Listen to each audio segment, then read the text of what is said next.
Hello, Slicey Dicers. This is Brian with a double mini review for you. This was supposed to be a double unboxing, but thank you, UPS. They screwed up and things got delivered on different days. UPS and USPS, I guess I can blame them both. So I thought both these things were going to arrive on the same day. They both arrived late and both on completely different days than they were supposed to show up. So here we are. Mini reviews instead, because I'm an impatient man-child and I couldn't wait to unbox them myself and use these things because I was really excited to get both of them. But we're just doing little mini reviews because these are both things you don't normally see on this channel. First up, we're going to have a watch. Second up, we're going to have a traditional knife, a GEC. So down below, or not even down below, in the little stream thing, when you hit pause or whatever, you scroll down below in the YouTube video, there's going to be the little chapter function. You can skip ahead to the knife if you want to do that, if you don't want to watch the watch stuff. I know this is a knife channel, it's not a watch channel. I'm going to be interspersing a little bit of watch stuff. You guys have asked for more because you guys know I'm into watches, but I'm not going to make it a regular thing. But this one I really wanted. We're going to start out with the watch, and I got a hookup from a jeweler who is an authorized dealer, which is very important, which I'll explain in a moment. And I got some discount codes for you guys from him. So check that out. First of all, I want to thank Random Rob for this. If you have not gone to Random Rob's YouTube channel, there'll be a link to that down below as well.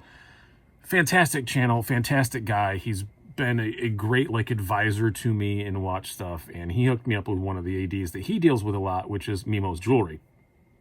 I have a almost moral objection to paying retail. I think that's from reviewing products for 20 years, because I don't know if you guys know, but if you're in the internet world, and even if you don't review those exact products, if it's somewhere in that realm, you can manage to get a discount. People give out discounts pretty easily if you have a decent enough following. And I really wanted one of these, but I didn't want to pay retail for it. I didn't know when I was going to get one.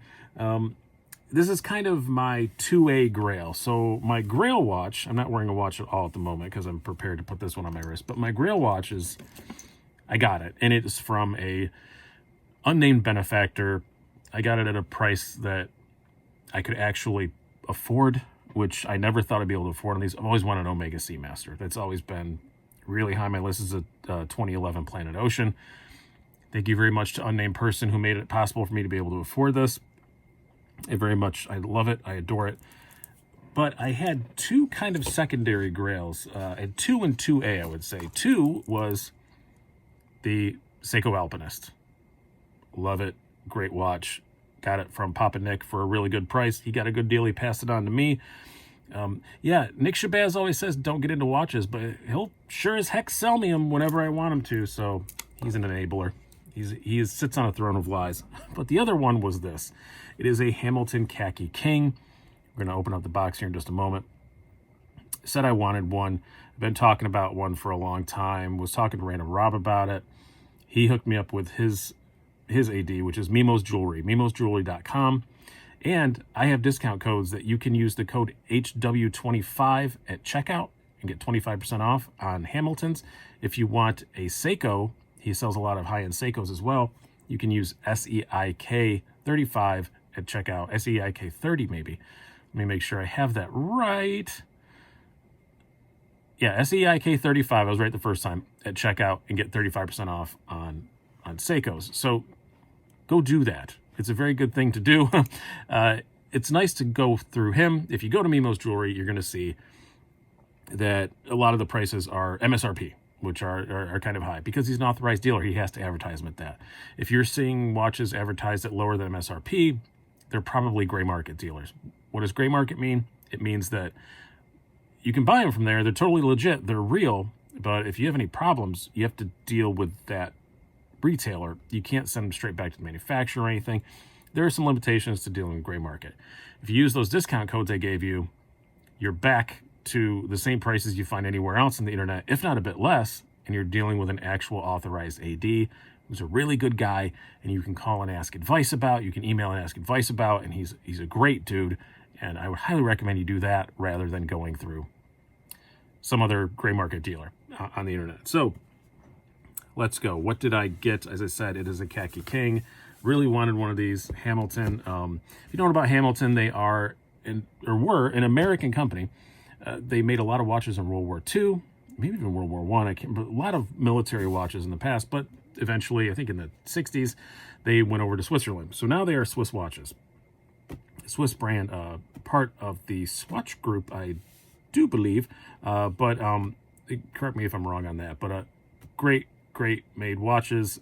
Everybody loves them. Let's get into the one that I got. I went back and forth for a little bit between two, and I'll explain here in a moment. But first we have the outside cardboard box you just saw. And then inside, I was not expecting this fancy wooden box, because this is not a horribly expensive watch. After you use that discount code and stuff I gave you, you're looking at a little over $400. And not an inexpensive watch by any stretch of the imagination, but for a Swiss movement, you know, Swiss-built watch, that's not horrible. This is an automatic, so a manual watch, whatever you want to call it, but really lovely box. And this is the one that I got. I went with the champagne dial on the leather strap. The other one I debated on. They have a black on a bracelet, but that kind of looks like my Alpinist. So I wanted something a bit different than those two things, because I love my Alpinist. And it's one of my favorite watches, and I didn't want to get one that was just like it and then wind up not wearing one of them. But here we go. Get kind of close up here on it. See, this is the champagne dial, they call it. They also have a silver, and then they have a black that's on a bracelet. A bunch of them come on the bracelet. I think the silver also comes on the bracelet. But a beautiful looking watch. Undo the strap here. So you have a nice signed buckle. See, I'm learning watch words because I watch enough watch videos. 40 millimeter case on this, so good size for me. I have pretty tiny wrist, as you'll see here when I put it on my wrist. So 40 millimeter, that's part of the reason why I like my older Planet Ocean Omega better than the newer ones, because you know, the bigger ones are a little big on me. Not too bad, but a little bit. This fits my wrist pretty darn well as far as the case size goes. 11 millimeters tall, so pretty slim watch as well. The movement on this is, they call it a Hamilton Caliber H40, which is, I believe, based on an ETA. I'm not quite sure about that, but it is an 80-hour power reserve, which is great, because two of the other automatics I wear the most are the Planet Ocean, which is the normal, 48-hour power reserve like you see on most watches, and then the Alpinist is an 80, and I do like the 80-hour power reserve. It's just nice to wind it up, and it can sit in the watch box for a couple of days. Take it out, it's still running. That's a really nice thing. On the Khaki King, not only is it larger, you also have the day date on the top with the full name of the day. I think that looks classy as hell. Some people really don't like it because it cuts off the numbers. I really like it. The only thing I don't like about it aesthetically on this, and it's only applies to this champagne dial one, is it's even going to come across.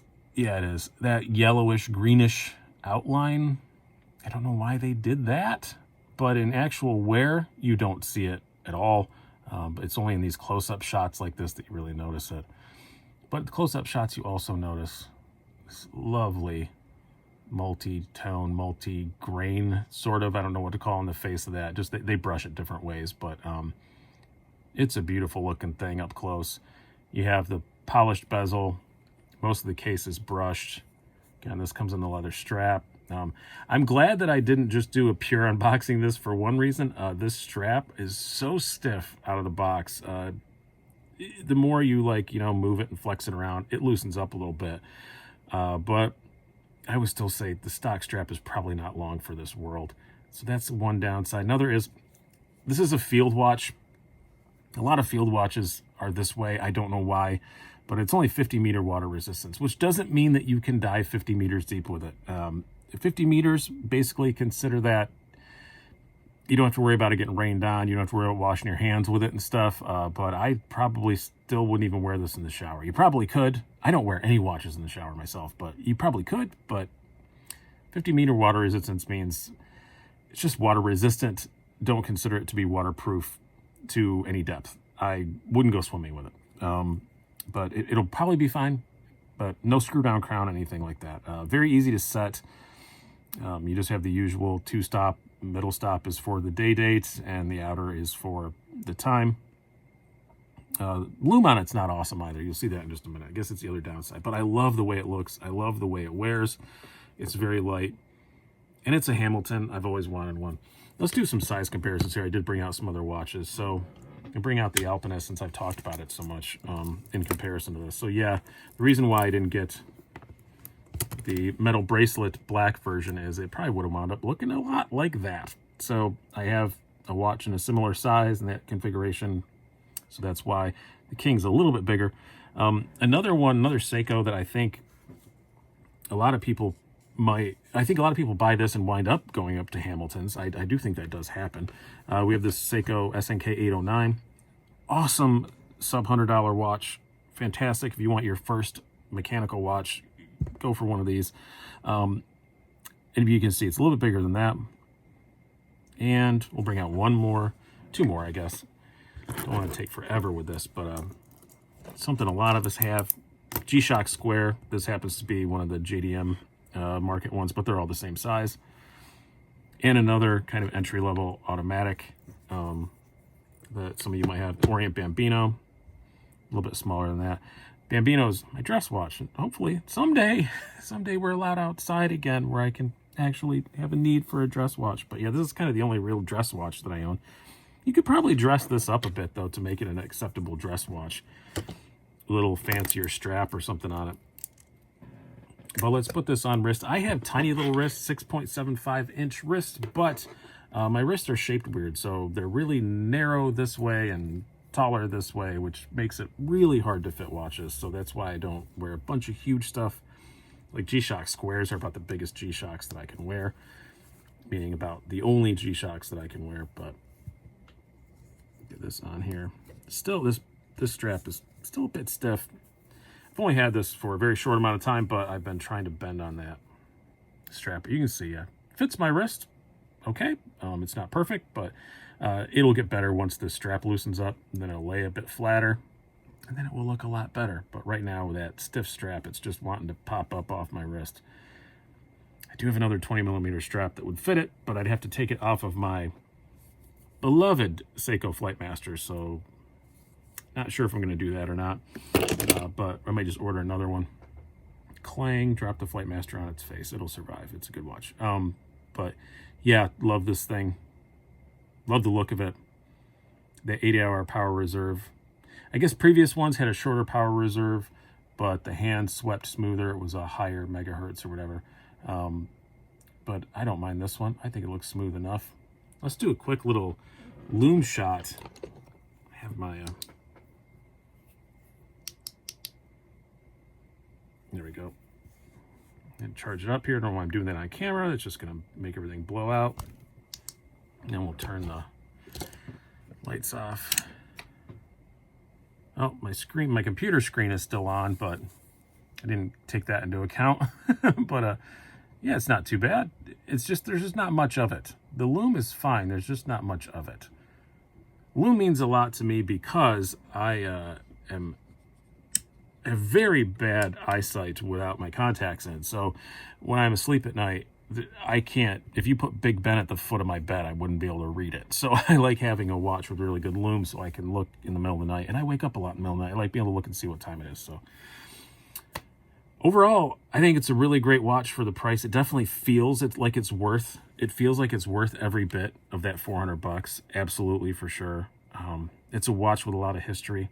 It's a very significant watch in horology. I just like saying horology. Horology is just, it's a fun word to say because people think it means something else and it's fun to say. Again, I'm a man child, but I think this is a beautiful looking thing. It's exactly the look I was looking for. I had an Orient before, an Orient Flight, which I was trying to get this kind of look and satisfy my desire for a Hamilton, and it didn't quite do it. Great watch, but it's a little bit big for my wrist, where this is better. And the Orient Flight, as the name would indicate, is much more of a pilot's watch. This is a bit more of a field kind of watch with some pilot-esque tendencies, so really do like it. It's sapphire crystal front and back, by the way. I don't think I mentioned that, but cool watch. Now, let's get to the knife. So I know this is what you guys are all looking for.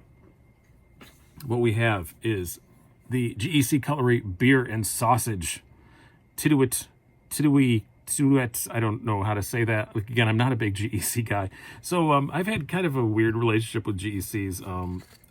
I did review one in the past, in the early days of the channel. A friend of mine loaned me one. This does not want to. It's like a Weeble. It doesn't want to stand up. Loaned one to me, and I did like it very much, but I'm not hugely into traditionals, and GECs are very, very hard to get your hands on. This knife, can't get one. Forget it. Sorry, you're gonna have to get it in the secondary market. They were $117 when they were new, for that half hour that they were available. I don't know what they go for in the secondary market. It's gotten to a point where I don't even try to get one, which I know is, I'm going to admit, right, it's very hypocritical of me, because I know TRMs, I know a lot of you guys get upset because you can't get your TRMs, and I understand that, but I'm more interested in those. So maybe I'm a bit more forgiving, and TRMs are still easier to get them than a GEC. Absolutely, for sure, because they make runs every couple of months. This was one and gone, and maybe they'll make another one in a couple of years, but who knows? So they're very open about how many they make of everything, though. You can go on their site and see all that.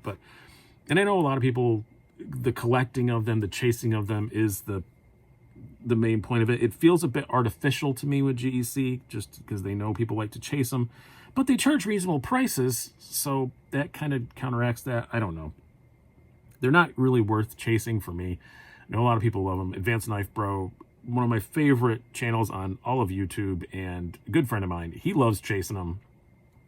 He has a bunch of them.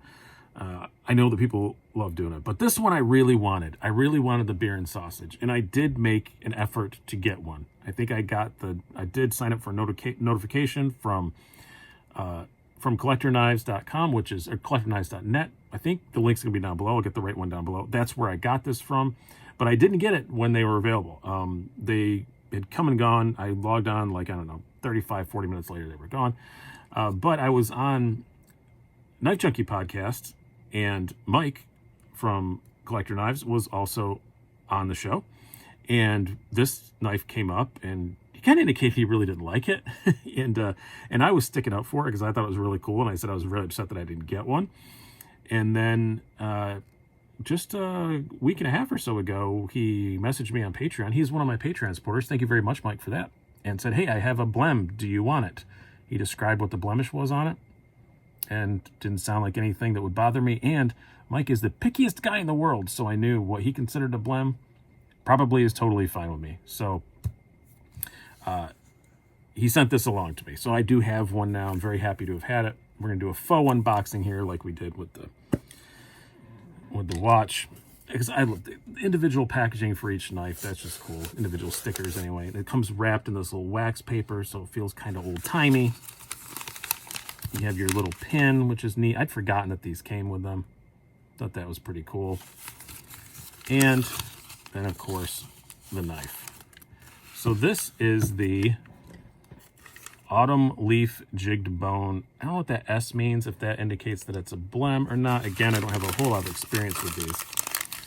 But this one is pretty neat, I do have to say. When I do carry a slip joint / traditional kind of knife, it's usually something with multiple functions, a Swiss Army knife or something like that. This does have multiple functions. So are they the most useful multiple functions in the world? Probably not, but I like it nonetheless. And I just love the look of it. God, that's pretty. I've never once bagged on GEC's quality. If I ever bag on GEC, it's just because they're so hard to get. And you get yelled at a lot when you review them on the internet by really hardcore traditional fans. So I doubt you guys have spotted the blem yet. I've shown it to you, but all it is he said there was a dark spot on one of the covers. I did learn from Advanced Knife Bro, these are covers, not scales. So thank you for teaching me that. But you can see it is, I guess there's some darkness down there. I would have just thought that was just, no two of these are going to be alike. So I just would have thought, oh, this one has that little dark bit. I never would have thought that was a blem. So thank you for being very, very picky, Mike, and not selling this to somebody so that I could get it. But what do you have in here? You have the blade, 1095 steel, very, very sharp out of the box, great blade. Just a very simple kind of Barlow style blade. At least I know that word. The walk and talk is a little bit lighter than it is on a lot of traditionals. Or not a lot of traditionals, a lot of GECs. It's more kind of like other traditionals are, like a case or something like that. But that doesn't bother me a bit. And then also you have this is the beer and sausage part. You have a bottle opener and a little sausage fork, which I love this because, and when I lived in Germany, I ate so much currywurst. And by the way, if you're in Germany and you want to buy currywurst, buy it from the cheapest looking place you can get it from. An Imbiss is usually pretty good, but the best is usually if it's like a cart alongside of the road. That's when it's usually the best, and they give you these little wooden forks that are this exact same shape. So yeah, currywurst, it's bratwurst with curry sauce. It's amazing, it'll change your life. But fantastic little thing just because it looks like what I remember. It's very nostalgic to me. Bottle opener, it's not the best bottle opener in the world. Used it once. It's just kind of narrow and not the best bottle opener. It's functional, it's not the best. And then it also has this cool little beard comb in it. Nope. I think it's actually a beard refuse removal tool or something like that, they call it. It's not like to really properly comb your beard, I don't think, because it's the little tines are so far apart. But of course, I trimmed my beard way down right before I got this, but maybe an excuse for me to grow my beard back out. I don't know. But yeah, I just think this thing is neat as hell. Do some size comparisons before we move on. I know that I know Mike was not the only person in the GEC world that was almost kind of offended that they made this somehow. I don't know. But here is your Case Mini Trapper. Very similar in overall length to that, just a little bit bigger. And the kind of slip joints I carry more often, I guess I carry that every now and then. I have a little slip that also carries a pen, so sometimes they go side by side. But this is a Victorinox Cadet A-Locks. This is the 2018 color special edition, I think. And then the Victorinox that I carry the most by far. Let's open up, put the biggest blade out. This is a Deluxe Tinker. These are aftermarket scales on there, if you're wondering why it's blue instead of red. So yeah, it's a good kind of what I would call mid-size traditional. I really don't like the really big traditionals because no pocket clip. They flop around in your pocket. They drive me insane. But this is a good size. Very fits in the fifth pocket extremely well, which is where it has resided the couple of days since I've had it. It has not left because it's just a fun thing to have in my pocket. This one I actually I'm not going to do anything to protect the 1095. I kind of am looking forward to it. Getting a little crusty. But yeah, one of the things people were offended by is that close the blade on it so I don't cut myself. It's gross to have a beard comb next to your blade. Well, like Advanced Knife Bro pointed out in his GEC video, do you like clean your knives very often, like completely after you cut food and then close it and put it in your pocket? We all just kind of wipe it off and put it in your pocket. You know, what's the difference, honestly? Yeah, I'll wipe it off and put it back in if I ever actually use it. Will I use that comb very much anyway? Probably not. So, yeah, I think this is just a neat little thing. So, thank you guys for sticking through. Man, this is a lot longer video than I wanted. I guess I could have done full reviews on both of these. But again, it's not the kind of stuff they normally review. So, thought maybe if you don't care about traditionals, because this isn't usually a traditional channel, maybe you'd enjoy the watch content. If you don't care about the watch content, maybe you'd enjoy the traditional knife content. So, hope you guys have enjoyed this. I've enjoyed making it. Maybe there will be more watch content. I don't know. If I have time, I would do it, but I don't. No pun intended. Trying to get the site going and everything. So it won't be soon if there is. I do the morning pocket dumps. You'll see watches in that. Traditional knives, I just think there are people who do it a hell of a lot better than me. And I know that a lot of traditional knife people are very passionate and they get very upset if you get anything slightly wrong. So, and I would. So I'm really not certain about that either. Maybe you'll see more watch content. Maybe you'll definitely see more watch unboxings and stuff like that because I have the hookup now with Mimo. So when I get watches from him, I will do an unboxing just to reiterate that code. At least do an unboxing on them. And then also I'm working with a local jeweler now. I might have a code with them in a next couple months anyway as well. So You'll see some unboxings and stuff, but full reviews, other people do it better. Especially go to Random Rob's channel, which is linked down below again. I've been Brian. Have a good one.